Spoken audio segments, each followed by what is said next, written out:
Another Gran Turismo 7 update and another returning icon to the series, this time the Castrol Mugen Honda NSX GT500, although this time it's listed just as the NSX GT500, but that's fair enough as people are going to no doubt slap all kinds of different liveries on this car.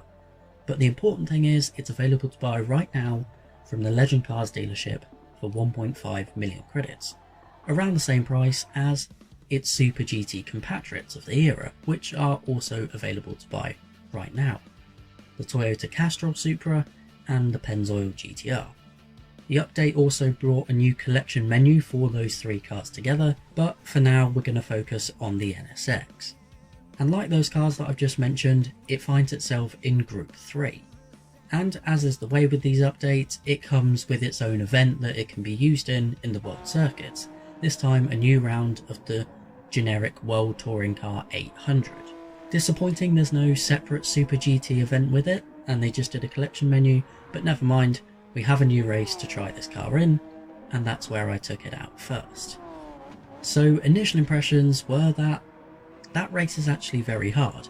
It probably doesn't help, it's a layout of the track that I have never driven before, and in fact this is the only event on this particular layout of the circuit in the game at the moment. But ironically enough, you are going to have a hard time getting anywhere in this race in a stock NSX GT500. Now that's fair enough, as the car sits at 715 performance points in its stock form, which is quite a lot below the requirement of the race. It's just a bit ironic of a choice to add. As for how it drives though, it's about what you'd expect, but it did surprise me in some ways. First the positives, and it sounds absolutely brilliant. It's nice to have a car like this coming back to the franchise with proper sounds and an interior. Previously it was just a PS2 generation model. Corner speeds are pretty decent, and the rear end traction is a lot better than I thought it would be coming out of slow corners. It's pretty much always planted. But when I say pretty much, it does have a surprising tendency to get a bit unstable at the rear under brakes. A problem we've seen quite a few times with road cars, but it's a bit more unusual to have it in a race car, and I wasn't really expecting that. It can catch you out if you're not careful. Of course you can tune your way out of it. I did fiddle about with downforce levels, but the rear downforce is already quite high, and if you up it even more, it just upsets the balance and the car feels a bit too understeery for my liking. But of course you can have a go for yourselves and find what works best for your driving style. Although in terms of realism, I think it's probably quite faithful. The car seems to retain some of its NSX road car DNA there.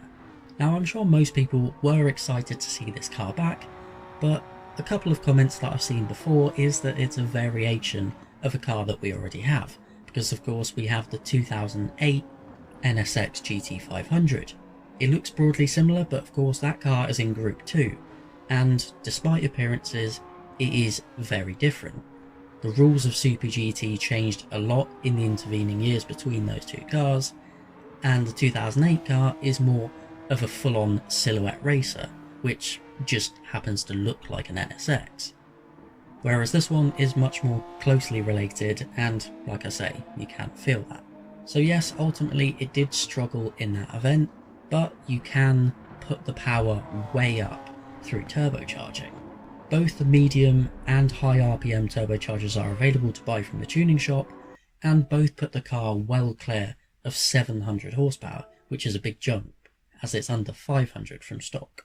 But for the most part the car can handle it just fine, and doesn't have that huge of an effect on the performance points either, so if you want to do well in these 800 performance points events, you will have to go and get that turbocharging.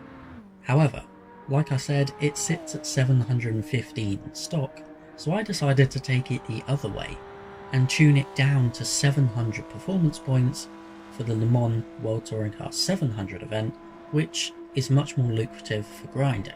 It's one of the big four money-making races, and if you've been on this channel before, you know how much I like to use it, because you can use such a wide variety of cars.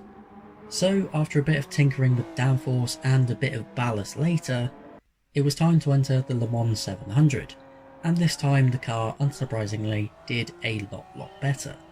The issues with braking stability were all but eradicated, And of course, being a race car, the fuel economy is very decent, which serves it well for this race.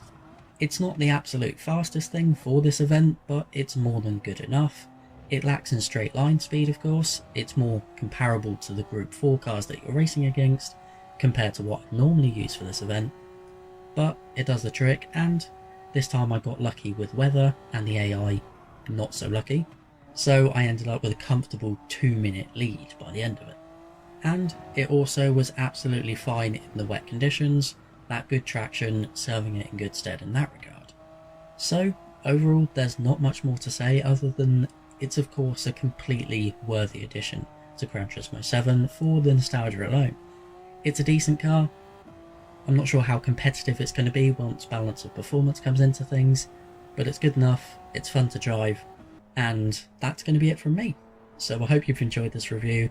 Let me know how you've got on with the car in the comments down below, and thank you very much for watching. Have a good day.